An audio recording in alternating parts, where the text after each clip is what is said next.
ஓம் சாய்ராம். நல்லது நினைப்போம், நல்லது நடக்கும். ஸ்ரீ சாய்நாத ஸ்தவன மஞ்சரி. ஸ்ரீ கணேசாய நமக. எல்லாவற்றிற்கும் ஆதாரமானவனே, மயூரேச்சவரா. எல்லாவற்றிற்கும் சாட்சியாக விளங்குபவனே, கௌரியின் புதல்வனே. எண்ணங்களுக்கு எல்லாம் அப்பாற்பட்டவனே, பெருத்த வயிறுடையவனே, ஸ்ரீ கணபதியே என்னை காத்தருள்வீர். நீ எல்லா பூதகணங்களுக்கும் முதல்வன், தலைவன். எனவே கணேசன் என அழைக்கப்படுகிறாய். நீ எல்லா சாஸ்திரங்களாலும் ஏற்றுக்கொள்ளப்பட்டவன். புனிதமான முகமுடைய பாலச்சந்திரனே, சாரதே, வாக்கின் தெய்வமே, நீ வார்த்தைகளுக்கெல்லாம் தலைவி, உலகின் உயிரோட்டத்தின் காரணகர்த்தாவே, நீ படைப்பாளிகளின் இறைவி, நீ எப்போதும் இத்தேசத்தின் அணிகலன், எங்கும் நிறைந்து இருக்கும் எல்லையில்லாத சக்தியே, உலகின் தாயே, உன்னை வணங்குகிறேன். பூரண முழுமையான பரபிரம்மே, மகான்களுக்கு பிரியமானவனே, பண்டரிநாதன் உருவில் வெளிப்பட்ட அவதாரமே, நீ அன்பு கடவுள், எல்லையற்ற கருணை உள்ளம் கொண்டவனே, பாண்டுரங்கா நரஹரி. பொம்மலாட்டக்காரன் தன் கையிலுள்ள கயிற்றால் பொம்மைகளை ஆட்டுவிப்பது போல் பிரபஞ்சம் எங்கும் நிறைந்து நின்று உலகை ஆட்டுவிக்கும் ஒரு பொம்மலாட்டக்காரன். உன் மெய்ப்பொருளை உய்த்துணர அறிவியல் ஏடுகளும் புனித நூல்களும் இன்னமும் முயன்று கொண்டுதான் இருக்கின்றன. மெத்த படித்தவர்களுக்கு நீ வெளிப்பட்டதே இல்லை. சக்கரபாணியே, அத்தகைய அறிவற்றவர்கள் வெறும் வார்த்தை ஜாலங்களிலேதான் சிக்குண்டவர்கள்.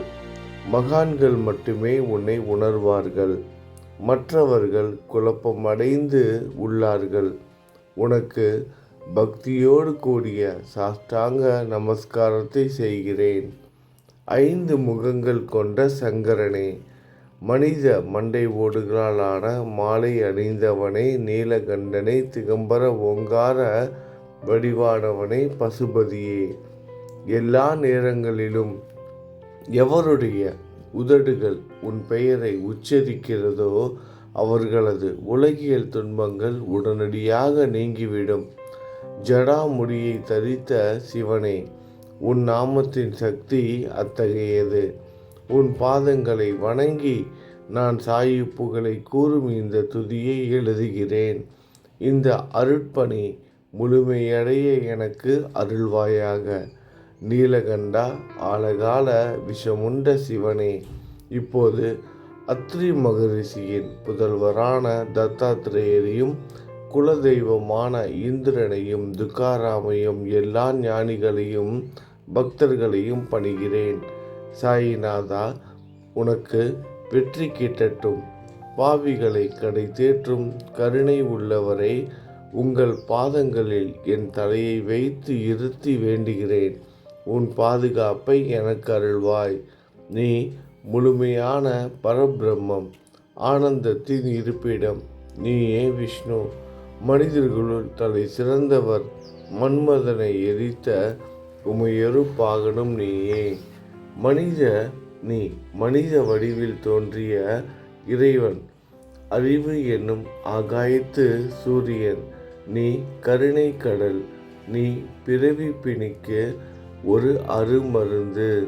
நீ ஏழைகளுக்கும் கீழ்த்தட்டு மக்களுக்கும் விரும்பியதை கொடுக்கும் சிந்தாமணிக்கல். நீ உன் பக்தர்களை பரிசுத்தப்படுத்தும் தெய்வம். உலக வாழ்க்கை என்னும் சம்சார கடலில் மூழ்குபவர்களை காப்பாற்றும் ஓடம். நீ அஞ்சுபவர்களின் புகலிடம். நீ இந்த பிரபஞ்சம் தோன்ற முதற் காரணமான பரிசுத்த பேரின்ப பேருணர்வு சைதன்யம். நீ கருணையே உருவானவன். உனது பலவிதமான வெளிப்பாடுகளில் இந்த உலகமும் ஒன்று. நீ பிறப்பற்றவன். சாவும் உன்னை தொட முடிவது இல்லை. என் நீண்ட ஆழமான சிந்தனைக்கு பின் வெளிப்பட்ட கருத்தே இது. பிறப்பு இறப்பு என்பவை அஞ்ஞானத்தால் தோன்றும் வெளிப்பாடே. மகாராஜா, நீங்கள் இறப்பும் பிறப்பும் மற்ற சுதந்திர பறவை. தண்ணீர் நீரூற்றாக தோன்றினால் அதன் ஆதாரம் அங்கு இருப்பதாக அர்த்தமா? ஏற்கனவே அங்கு அது நிரம்பி இருந்தது. பூமியின் உள்ளே இருந்து ஊற்றாக வெளியே வந்தது, அவ்வளவுதான். மணற்படுகையில் நீர் ஊற்றாக வெளிப்பட்டதும் அது நீரோடை என்ற பெயர் பெற்றது. அதன் சரியான பெயர் ஊற்று. தண்ணீர் இல்லாவிட்டால் அது வெறும் மணற்படுகையே. அந்த மணற்படுகையில் தண்ணீர் ஊற்றாக வந்தாலும் அல்லது வற்றி போனாலும் தண்ணீருக்கு அதனால் ஒன்றுமாவது இல்லை. ஏனென்றால் தண்ணீர் அந்த மணற்படுகைக்கு எந்த விதமான முக்கியத்துவமும் கொடுப்பது இல்லை. ஆனால் அறியாமையால் மணற்படுகையோ நீர் நிரம்பி இருந்தால் அது பெருமைப்பட்டு கொள்கிறது. ஆகையால் நீர் வற்றியவுடனே அது மிகவும் மன வருத்தம் அடைகிறது. இந்த மனித உடலும் ஒரு விதத்தில் அந்த மணற்படுகை போன்றதே. புனித பேரின்ப நிலையை அந்த நீரூற்றின் தூய தண்ணீருக்கு ஒப்பிடலாம். இம்மாதிரி எண்ணற்ற மணற்படுகைகளை இருந்தபோதிலும் அவற்றில் உள்ள நீர் மட்டும் மாறுபடுவதே இல்லை. கருணை உள்ளவரை, நான் உங்களை ஆதியும் அந்தமும் இல்லாதவன், பிறப்பற்றவர் என கூறுவேன். அறியாமை என்னும் மலையை உடைக்க உதவும் இந்திரனின் கையில் இருக்கும் வஜ்ர ஆயுதம். இதுவரை இந்த பூமியில் எத்தனையோ எண்ணற்ற உயிரினங்கள் தோன்றியுள்ளன. இப்போதும் தோன்றிக்கொண்டுதான் இருக்கின்றன. வருங்காலத்தில் மேலும் எண்ணற்ற உருவங்கள் தோன்றதான் போகின்றன. அந்த ஒவ்வொரு தோற்றத்திற்கும் ஒரு தனி உருவமும் பெயரும் கிடைக்கும். இந்த உயிர்கள் ஒவ்வொன்றும் பெயராலும் தோற்றத்தாலும் மட்டுமே இவ்வுலகில் அடையாளம் காட்டப்படுகிறது. ஆகையால் அந்த சுத்த பேருணர்வு நிலையை நீ நான் என்று பிரித்து காட்டுவது சரியல்ல. ஏனென்றால் எது இரண்டாக தோன்ற முடியாதோ அதுவே உண்மையில் பரிசுத்த பேருணர்வு, பேரின்ப பேருணர்வு எனப்படும். அது ஒன்றே அனைவரின் உள்ளும் ஆத்மா என்ற பெயரில் உள்ளது. மேலும் உண்மையை சொல்வதானால் அந்த ஒரே ஒரு சுத்த பேரின்ப பேருணர்வு நிலைதான் உலகம் முழுவதும் வியாபித்து இருக்கிறது. அப்படி இருக்கையில் நீ நான் என்ற வேற்றுமைகள் எவ்வாறு இருக்க முடியும்? நீருண்ட மேகத்தில் உள்ள நீரின் தன்மை உலகெங்கிலும் ஒன்றே.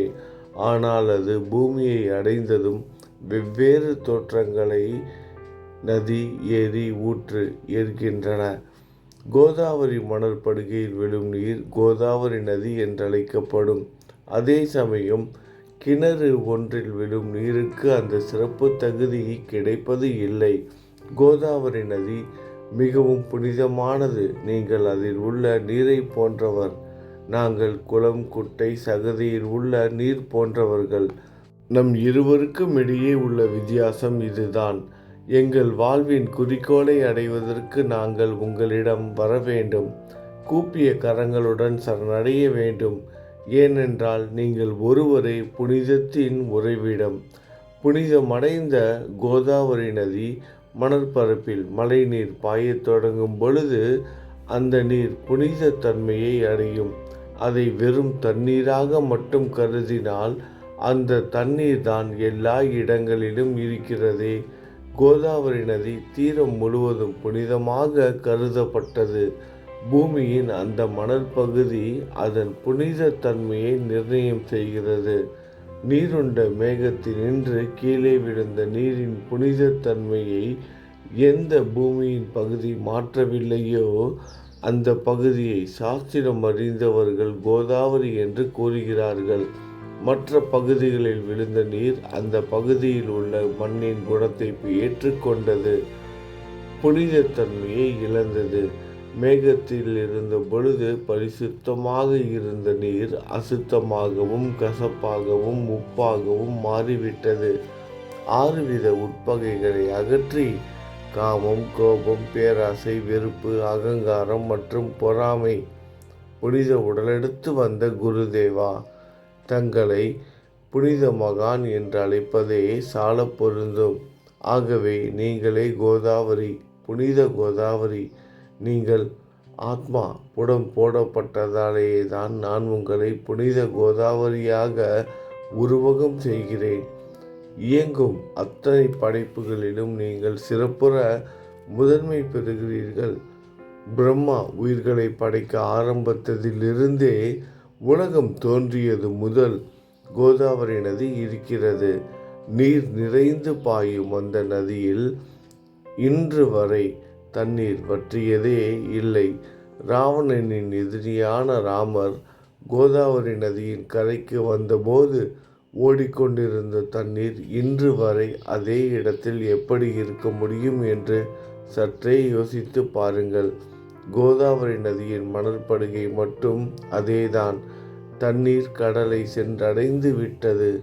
ஆனால் அந்த கோதாவரி நீர்ப்படுகையுடன் புனித தன்மை மட்டும் என்றுமே மாறாமல் இன்று வரை அப்படியே உள்ளது. ஒவ்வொரு வருடமும் பழைய நீர் வெளியேறி புதிய நீர் அதற்குள் பாய்கிறது. உங்களுக்கு தெரிந்த வாழ்க்கை நீதிதான் அது. ஒரு நூற்றாண்டை ஒரு ஆண்டாக கணக்கிட்டால் அந்த நூற்றாண்டில் தோன்றிய முனிவர்கள் பாயும் நீரை போன்றவர்கள். அவர்களில் மிக பெரிய மகான்கள் அந்த நீரில் தோன்றும் அலைகள் போன்றவர்கள். இந்த புனித கோதாவரி நதியில் முந்தைய நூற்றாண்டுகளில் சனதர், சனந்தனர் போன்ற மகான்கள் வெள்ளமாக தோன்றினார்கள்.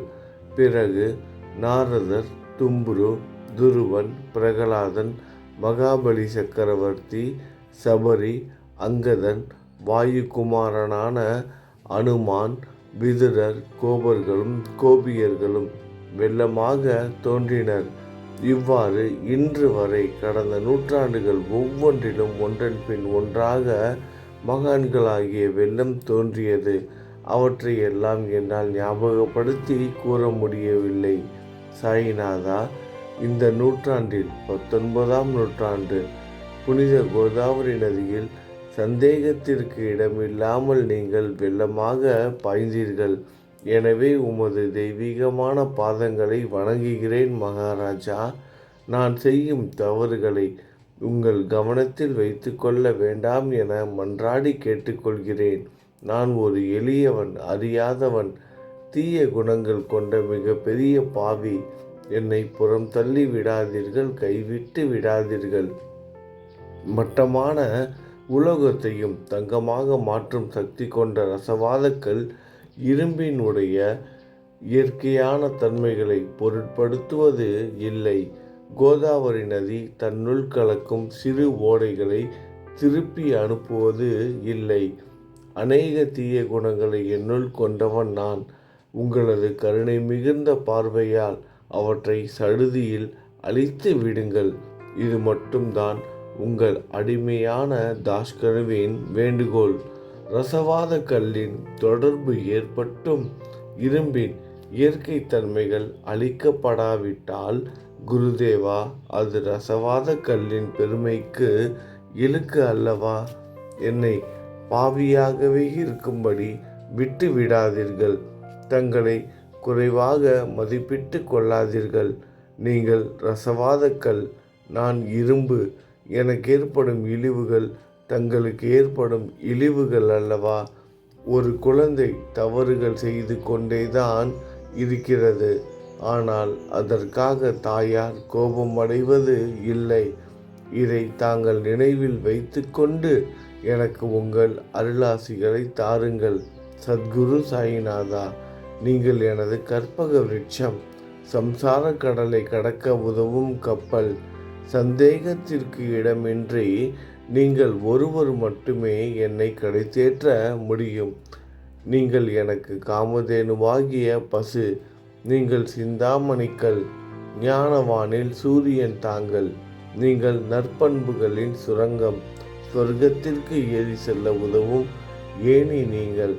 புனித செயல்களின் நிறைகள் நிறைய கொண்டவரே, பரிசுத்தமானவரே, சாந்தி மற்றும் பேரின்பத்தின் மொத்த உருவமே, இரண்டாக இல்லாதவரே, வேறுபாடு இல்லாதவரே, அறிவு கடவுளே, குறைகளற்ற முழுமையான அறிவாக உருவெடுத்தவரே, மனிதர்களில் உன்னதமானவரே, சாந்தி மற்றும் மன்னிப்பதின் உறைவிடமே, பக்தர்களின் அடைக்கலமே, என்னை ஆசீர்வதியுங்கள். சத்குரு மச்சீந்திரநாதர் நீயே. சிவன் நெற்றிக்கண்ணை திறந்தவுடன் அந்த அக்னியில் தோன்றிய மகாத்மா ஜாலந்தரும் நீயே. நீங்கள் மகாராஷ்டிராவில் தோன்றி பக்தி மார்க்கத்தை பரப்பிய ஞானிகள் நிவிர்த்திநாதர், ஞானேஸ்வரர், கபீர்தாசர், ஷேக் முகமது ஏகநாதர். நீங்கள் போதவா தத்தகுருவின் குரு நீங்களே. பண்டரிநாதரின் அடியவர் சாவதா மாலி. நீங்கள் உண்மையில் ஆஞ்சநேயரின் மறு அவதாரம்.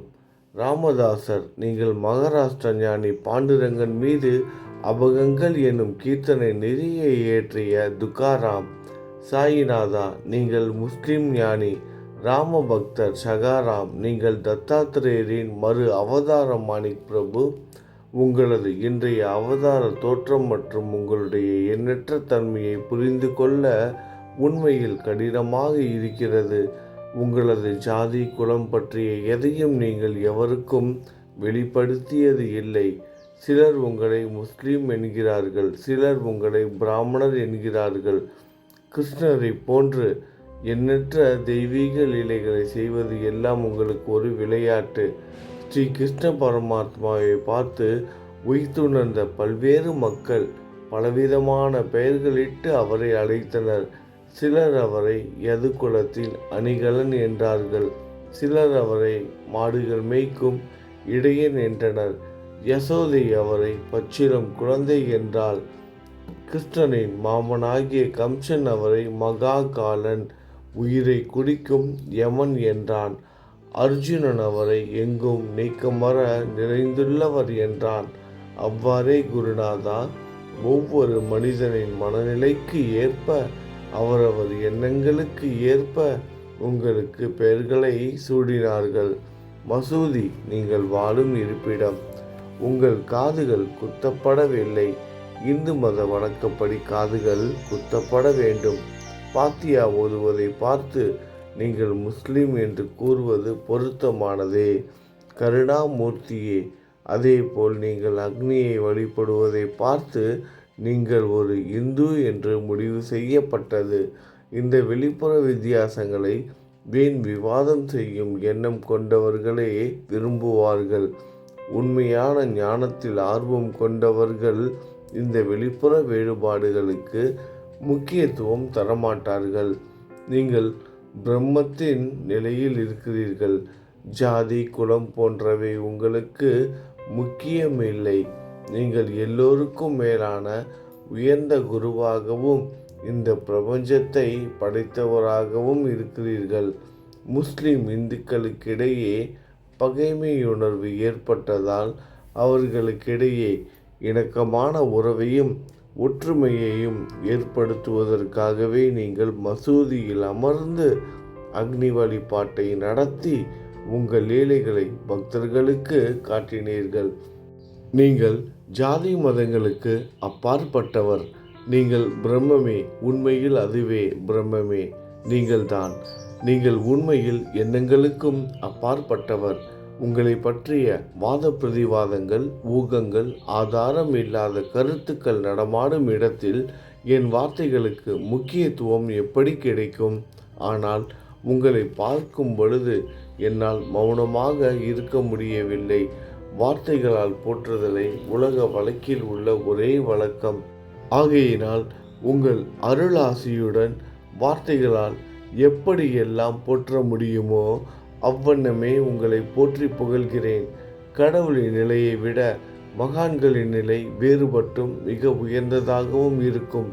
மகான்களின் அருகில் நான், எனது போன்ற எண்ணங்களுக்கு இடமே இல்லை. கடவுளை வெறுத்ததால் இரணியகசிபுவும் ராவணனும் கொல்லப்பட்டனர்.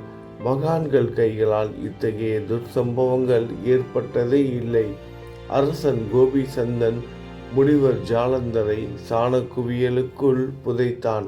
ஆனால் அந்த நிலையிலும் அரசனின் அந்த செயலுக்காக அந்த முனிவர் வருத்தப்படவே இல்லை. அரசனின் அந்த செயலுக்கு நேர்மாறாக அந்த அரசனை சம்சார சூழலிலிருந்து விடுவித்து அவனை முக்தியடைய செய்தார். மகான்களின் சக்தி இப்படிப்பட்டதே. அவற்றை விவரித்து கூற முடியாது. மகான்கள் சூரியனை போன்றவர்கள். அவர்கள் கருணை ஒளிவிட்டு பிரகாசிக்க கூடியது. மகான்கள் சந்திரனை போல் இதயத்திற்கு ஆறுதல் கொடுப்பவர்கள். சந்திரனின் மென்மையான ஒளிக்கதிர்கள் போல் அவர்களது அருள் ஒளி வீசும். மகான்கள் இதமளிக்கும் கஸ்தூரி போன்றவர்கள். அவர்கள் அருள் அதன் நறுமணம் போன்றது. மகான்கள் சாறு நிரம்பிய கரும்பு போன்றவர்கள். அவர்களின் அருள் அந்த கரும்பு சாற்றினை போல் இனிப்பானது. நிச்சயமாக மகான்கள் நல்லவர்களிடமும் தீயவர்களிடமும் ஒரே விதமாகவே நடந்து கொள்கின்றனர். அதற்கும் மேலாக பாவிகளிடம் அவர்கள் காட்டும் அன்பு அளவிட முடியாதது. கோதாவரி நதியில் அழுக்கடைந்த துணிகளை சுத்தம் செய்யப்பட வேண்டி வருகின்றன. சுத்தமான துணிகள் கோதாவரி நதியில் நின்று வெகு தூரத்தில் பெட்டியிலேயே தங்கிவிடுகின்றன. பெட்டியில் வைக்கப்பட்டிருந்த அந்த துணியும் ஒரு முறை கோதாவரி மணற்படுகைக்கு நன்றாக துவைப்பதற்காக வந்ததுதான். இந்த உவமையில் பெட்டிதான் வைகுண்டம். நீங்களே கோதாவரி. கோதாவரி நதிக்கரையே நம்பிக்கை. எல்லா உயிரினங்களும் துணிகள். 6 விதமான மனவிகாரங்களே அவற்றை பற்றியுள்ள அழுக்கு. அவை காமம், கோபம், கஞ்சத்தனம், மதம், பொறாமை, மோகம் என்பவையே. தங்கள் பாதார விந்தங்களை வணங்குவதே கோதாவரியில் செய்யப்படும் புனித குளியல். எல்லா பாவங்களையும் மன அழுக்குகள் போக்கி சமர்த்தரே எங்களை சுத்தப்படுத்தும். சம்சார வாழ்க்கையில் உழலும் மக்களாகிய நாங்கள் மேலும் மேலும் பாவம் செய்கிறவர்களாக இருக்கிறோம். எனவே மகான்களின் தரிசனம் பெறுவதற்கு நாங்கள் தகுதியுடையவர்கள் ஆகிறோம். கோதாவரி நதியில் தண்ணீர் நிரம்பி உள்ளது. படித்துறையில் துவைப்பதற்காக துணிகள் வருகின்றன. அவை துவைக்கப்பட்டு சுத்தப்படுத்தப்படாவிட்டால் அது கோதாவரி நதிக்கல்லவா இழுக்கை தேடித்தரும். நீங்கள் அடர்ந்த இலைகளுடன் கூடிய நிழலையும் குளிர்ச்சியையும் தரும் மரம். உண்மையில் நாங்கள் வழிப்போக்கர்கள். எங்களை 3 விதமான துக்கங்கள், இயற்கை இடர்பாடுகளால் வரும் துன்பங்கள், நமது உடலுக்கு வரும் நோய் நொடிகள், அஞ்ஞானத்தால் நிரம்பிவிடும் பாவ மூட்டை எனப்படும் வெயில் சுட்டெரிக்கின்றன. கருணாமூர்த்தியே, அந்த சுட்டெரிக்கும் 3 வித தாபங்களின் வெப்பத்திலிருந்து எங்களை காப்பாற்றும் குருதாயா. தங்கள் அன்பு மிகுந்த கருணை என்னும் குளிர் நிழல் இந்த சம்சாரம் என்னும் வாழ்க்கை கடலை கடக்க உதவும் தன்மை கொண்டது. மரத்தின் அடியில் அமர்ந்தும் ஒருவன் சூரியனின் சுட்டெரிக்கும் வெப்பத்தை உணர்ந்தால் அந்த மரத்தை நிழல் தரும் மரம் என்று கூற முடியுமா? பாருங்கள், உங்கள் அருளின்றி இந்த உலகில் நல்லது என்பது ஏற்படுவது இல்லை. எனவே தர்மத்தை நிலைநிறுத்துவதற்காக சேஷசாயி பாம்பு படுக்கையில் இருப்பவனே அர்ஜுனனுக்கு நண்பனாக, வழிகாட்டியாக மற்றும் ஆன்மீகவாதியாக மாறினார். சுக்ரீவனின் அன்பினாலேயே விபீடனன் அரசன் ராமனின் நட்பை பெற்றான். ஸ்ரீ ஹரியும் மகான்கள் மூலமாகத்தான் பெருமை பெற்றார். பிரம்மம் உருவமற்றது. எனவே வேதங்களால் அதை வர்ணிக்க முடியவில்லை. பூமியில் அதை மனித உருவில் தோன்ற வைத்து மகான்கள் அதன் உருவமற்ற தன்மையை மாற்றினர். தாமாஜி என்ற பக்தருக்காக பாண்டுரங்கனை ஒரு தாழ்த்தப்பட்ட குலத்தில் பிறக்க வைத்தார். சோகமேளா என்ற பக்தருக்காக உலகின் தெய்வமாகிய இறைவனை இறந்த எருமைகளின் உயிரற்ற உடல்களை எடுக்க வைத்தார். மகான்களின் பெருமையை உணர்ந்த இறைவன் தண்ணீர் சுமந்து உழைத்தார். உண்மையில் மகான்கள் எல்லாவற்றையும் தாங்கும் சக்தியும் சச்சிதானந்த பிரபுவுமாகிய இறைவனின் எஜமானர்களே. இறைவனை விட மகான்கள் பெருமை பெரியதல்லவா? இதற்கு மேலும் சொல்வதற்கு ஏதும் இல்லை. நீங்களே என் தாயும் தந்தையும். ஷீரடி கிராமத்தில் வசிக்கும் சத்குரு சாயிநாதா பாபா, உங்கள் லீலைகளை எவர் ஒருவராலும் உண்மையிலேயே முழுமையாக புரிந்து கொள்ள முடியாது என்கிற போது சாதாரண மனிதனாகிய நான் எவ்வாறு அவற்றை விளக்க முடியும் கூறுங்கள். எல்லா உயிரினங்களையும் காப்பாற்ற நீங்கள் ஷீரடிக்கு வந்து இருக்கிறீர்கள். மண் அகல் விளக்குகளில் வெறும் தண்ணீரை ஊற்றி அவற்றை எரிய வைத்தீர்கள். மிக குறுகிய மரப்பலகையை தொங்கு மூஞ்சல் படுக்கையாக்கி உங்கள் யோக சக்தியை உங்கள் பக்தர்களுக்கு காட்டினீர்கள்.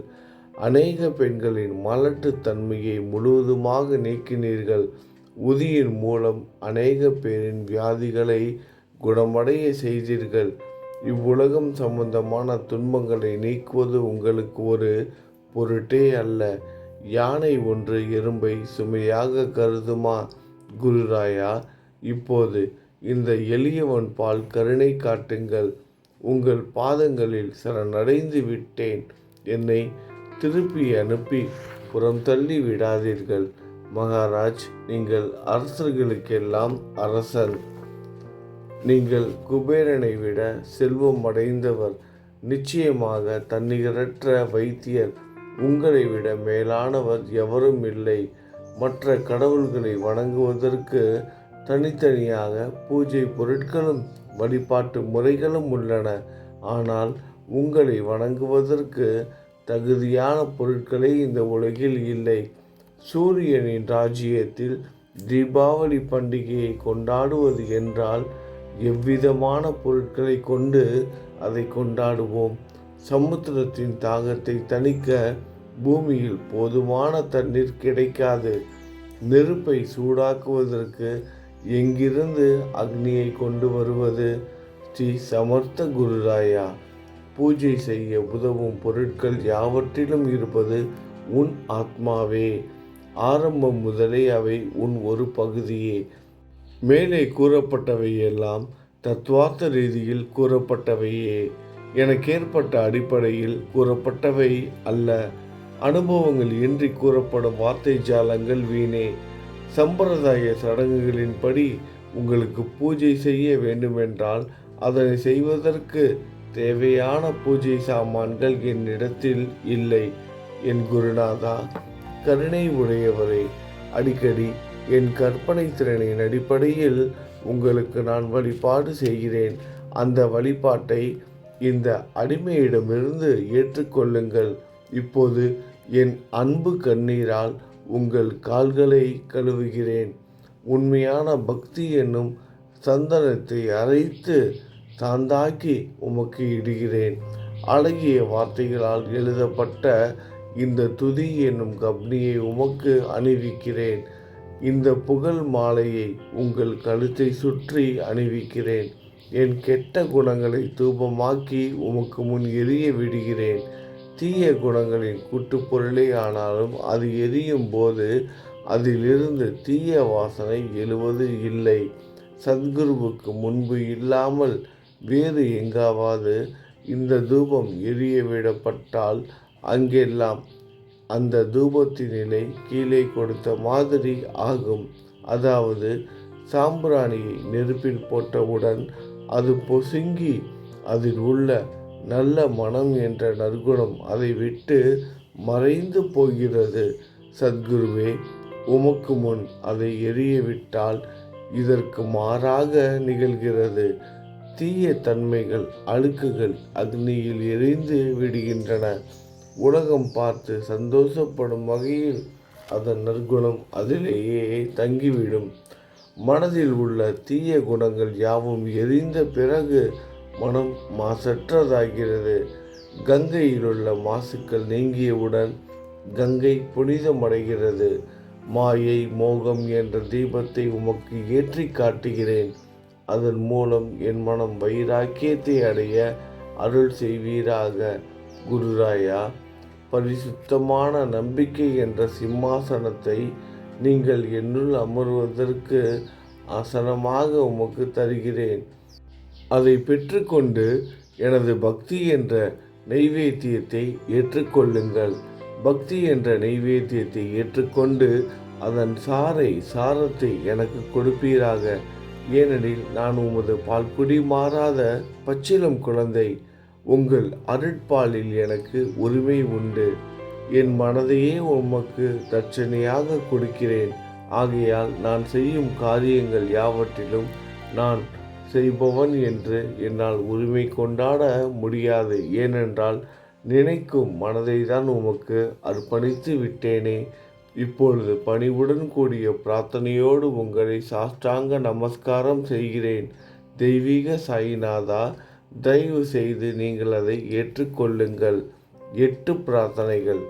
சாயிநாதா, சாந்தமான மனமுடையவரே, அறிவின் சிகரமே, அன்புள்ளம் கொண்டவரே, கருணை கடலே, உண்மையின் உறைவிடமே, மாயை என்னும் இருளை அகற்றுபவரே, ஜாதி மதங்களுக்கு அப்பாற்பட்ட துறவியே, எங்களின் புரிந்து கொள்ளும் திறமைக்கும் அப்பாற்பட்டவரை, அன்பின் இருப்பிடமே, ஷீரடிநாதா, என்னை காப்பாற்றும். ஞான சூரியனே, ஞானத்தை அளிப்பவரே, எல்லாவித நல்ல செயல்களையும் செய்பவரே, பக்தர்களின் மனங்களில் ஒளிரும் பரமஹம்சரே, தங்களை சரணடைந்தவர்களை காப்பவரே, படைக்கும் தொழில் புரியும் பிரம்மாவே, நீங்கள் காக்கும் கடவுள் விஷ்ணுவே, நீங்கள் 3 உலகங்களையும், பூவுலகம், சொர்க்கம், நரகம், கடைசியில் லயமடைய செய்யும் ருத்திரனும் நீங்களே, சிவனும் நீங்களே. நீங்கள் இல்லாத இடமே இந்த பூமியில் ஏது? எல்லாம் அறிந்த இறைவன் நீங்கள். எங்கள் அனைவரின் இதயங்களிலும் வசிப்பவரும் நீங்களே. எனது எல்லா குற்றங்களையும் மன்னிக்க வேண்டும் என வேண்டி கேட்டுக்கொள்கிறேன். அலைகளாக வரும் சந்தேகங்களையும் மனமயக்கங்களையும் போக்குவீராகுக. நீங்கள் பசு, நான் புதிதாக பிறந்த இளம் கன்று. நீங்கள் சந்திரன், நான் சந்திர காந்தக்கல். தங்கள் பாதங்கள் கங்கை நதி புண்ணியத்தை தருவதால் பணிவுடன் இந்த அடிமை உங்களுக்கு தலை வணங்குகிறேன். உங்கள் கைகளை என் தலைமீது வைத்து ஆசி கூறுங்கள். கவலைகளும் துன்பங்களும் பறந்தோடட்டும். நான் உங்கள் அடிமை. இந்த 8 துதிகளையும் கூறி நான் உங்களை சாஷ்டாங்கமாக நமஸ்கரிக்கிறேன். எனது பாவங்கள், துயரங்கள், ஏழ்மை யாவும் உடனடியாக விலகட்டும். நீங்கள் பசு, நான் கன்று. நீங்கள் தாய், நான் உங்கள் குழந்தை. என் மீது கடுமை காட்டாதீர்கள். நீங்கள் மேற்கு தொடர்ச்சி மலைப்பகுதி மலையகிரியிலுள்ள சந்தனம், நான் முள் அடர்ந்த புதர். நீங்கள் புனிதமான கோதாவரி நீர், நானோ பெரும் பாவி. குருநாதா, உங்கள் தரிசனம் கிடைத்த பிறகும் என்னிடம் உள்ள கெட்ட குணங்கள் என்ற அழுக்கு என் மனதிலேயே தங்கி இருக்குமானால் உங்களை சந்தனம் என்று யார் கூறுவார்கள்? கஸ்தூரியின் அருகாமையில் உள்ள மண்ணும் உயர்வாக போற்றப்படுகிறது. மலரின் தொடர்பினால்தானே அதன் நாரும் தலையில் உயர்ந்த இடத்தை பிடிக்கிறது. மலரால் மனம் பெற்ற நார் போல் மகான்களும் அப்படிப்பட்டவர்களே. அவர்களுடன் தொடர்புடைய எந்த பொருளும் மிகவும் உயர்வாக மதிக்கப்படுகிறது. சிவபெருமான் விபூதி, லங்கோடு, நந்தி ஆகியவற்றை ஏற்றுக்கொண்டதால் 8 திக்குகளிலும் அந்த பொருட்கள் புகழப் பெறுகின்றன. இடையர்களை மகிழ்விப்பதற்காக யமுனை நதிக்கரையில் உள்ள பிருந்தாவனத்தில் உலகிற்கெல்லாம் இறைவன் தகிகாலா என்ற உரியடி விளையாட்டை விளையாடினான். அதுவும் அறிவுடையோர் மத்தியில் ஏற்றுக்கொள்ளப்பட்டது. ஆகவே நான் பாவியான போதிலும் உங்கள் சேவையில் ஈடுபட்டு உள்ளேன். குருநாதரே, என் நிலைமையை பற்றி உம்மனதில் எண்ணிப்பாரும். குருநாதா, இந்த லௌகீக உலகிலோ அல்லது ஆன்மீக வழியிலோ எந்த விஷயங்கள் எல்லாம் எனக்கு சந்தோஷத்தை கொடுக்கும் என என் மனம் சந்தேகம் இல்லாமல் நம்புகிறதோ அவற்றை எல்லாம் நீங்கள் எனக்கு அளித்தருள வேண்டும். உமது கருணையால் இந்த மாதிரி செய்துவிடும். எனது மனதை அடக்கிவிடுங்கள். சமுத்திரங்கள் எல்லாம் தித்திப்பாக மாறினால் பிறகு அவை உப்பு கரிக்குமே என்ற பயம் தோன்றாதே. சமுத்திரத்தை தித்திப்பாக்கும் சக்தி உங்களுக்கு உண்டு. ஆகையால் தான் எனது இந்த வேண்டுகோள். தயவு செய்து இந்த வேண்டுகோளை நிறைவேற்றும். என்னிடம் என்னென்ன குறைகள் உண்டோ அவை அனைத்தும் உங்களுடையதே. ஆத்ம ஞானம் பெற்றவர்களில் முதலிடத்தில் உள்ள உங்களிடம் குறை என்பதை பொருந்தாதே. இப்போது இதற்கு மேலும் நான் ஏன் அதிகம் பேச வேண்டும்? நீங்கள் தான் எனது ஒரே அடைக்கலம். தாயின் இடுப்பில் உள்ள குழந்தை இயல்பாகவே பயமற்று இருக்கும். மகாராஜ், நீங்கள் இந்த துதியை எவரவர்கள் அன்புடன் படிக்கிறார்களோ அவர்கள் ஒவ்வொருவரின் ஆசைகளை தயவு செய்து நிறைவேற்றும். இந்த துதியை படிப்பவர்களின் 3 வித தாபங்களையும், இயற்கையின் இடர்பாடுகளில் வரும் துன்பங்கள், நமது உடலுக்கு வரும் நோய் நொடிகள், அஞ்ஞானத்தால் நிரம்பிவிடும் பாவ மூட்டை 1 ஆண்டிற்குள் விலகிவிடும் என்பதை இந்த துதிக்கு உங்களது ஆசியாக என்றென்றும் நிரந்தரமாக இருக்கட்டும். குளித்து முடித்துவிட்டு மனதில் முழுமையான நம்பிக்கையுடன் தொடர்ந்து இந்த துதியை பாராயணம் செய்ய வேண்டும். அப்படி முடியாவிட்டால் வார வாரம் வியாழந்தோறும் சத்குருவை வணங்கி அவர் உருவை தியானம் செய்து கொண்டு இந்த துதியை பாராயணம் செய்யுங்கள். இதுவும் கூட முடியாவிட்டால் மாதம் மாதம் வரும் 2 ஏகாதசி தினங்களில் இந்த துதியை பாராயணம் செய்யுங்கள். இது ஏற்படுத்தும் விளைவுகளை பார்த்து அதிசயப்படுவீர்கள். குருமூர்த்தியான சாயிநாதர் இந்த துதியை பாராயணம் செய்பவர்களுக்கு இவ்வுலகியல் ஆசைகளை முழுமையாக உடனடியாக நிறைவேற்றுவார். இந்த துதியை திரும்ப திரும்ப பாராயணம் செய்வதால் முட்டாள்கள் கூர்மையான புத்தியை அடைவார்கள். யாருடைய வாழ்நாளாவது குறைவானதாக இருப்பின் இந்த துதியை அவர்கள் படிப்பதால் 100 ஆண்டு காலம் வாழ்வார்கள்.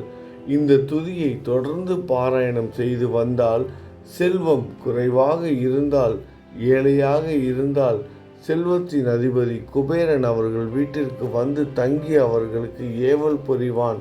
இது சத்தியம், இது சத்தியம், இது சத்தியம் என 3 முறை கூறுகிறேன். குழந்தை செல்வம் இல்லாதவர்கள் இந்த துதியை தொடர்ந்து படித்து வந்தால் குழந்தை செல்வம் பெறுவர். இந்த துதியை படிப்பவர்களின் வியாதிகள் எல்லா பக்கங்களிலும் பறந்தோடிவிடும். வியாதியினின்று குணம் கிடைக்கும். இந்த துதியை திரும்ப திரும்ப படித்தால் பயம் மற்றும் கவலை மறைந்து போகும். மதிப்பும் மரியாதையும் கிடைக்கும். அழிவற்ற பிரம்மத்தை உணர்வார்கள். பிரம்ம ஞானம் கிட்டும். அறிவுடையோரே, இந்த துதியின் மீது உங்கள் இதயங்களில் முழுமையான நம்பிக்கை வையுங்கள். சந்தேகங்கள், நம்பிக்கையின்மை, தவறான எண்ணங்கள் ஆகியவற்றிற்கு கொஞ்சம் கூட மனதில் இடம் கொடுக்காதீர்கள். ஷீரடிக்கு புனித பயணம் மேற்கொள்ளுங்கள். பாபாவின் தாமரை பாதங்களை மனதில் நிறுத்துங்கள். அவர் அனாதைகளின் உறவினர், பக்தர்களின் விருப்பங்களை நிறைவேற்றும் கற்பகத்தரு. பாபாவால் உணர்வூட்டப்பட்டு இந்த துதியை நான் இயற்றினேன். இல்லாவிட்டால் எந்த விதமான முக்கியத்துவமும் இல்லாத என்னால் இந்த துதியை எவ்வாறு எழுத முடியும்?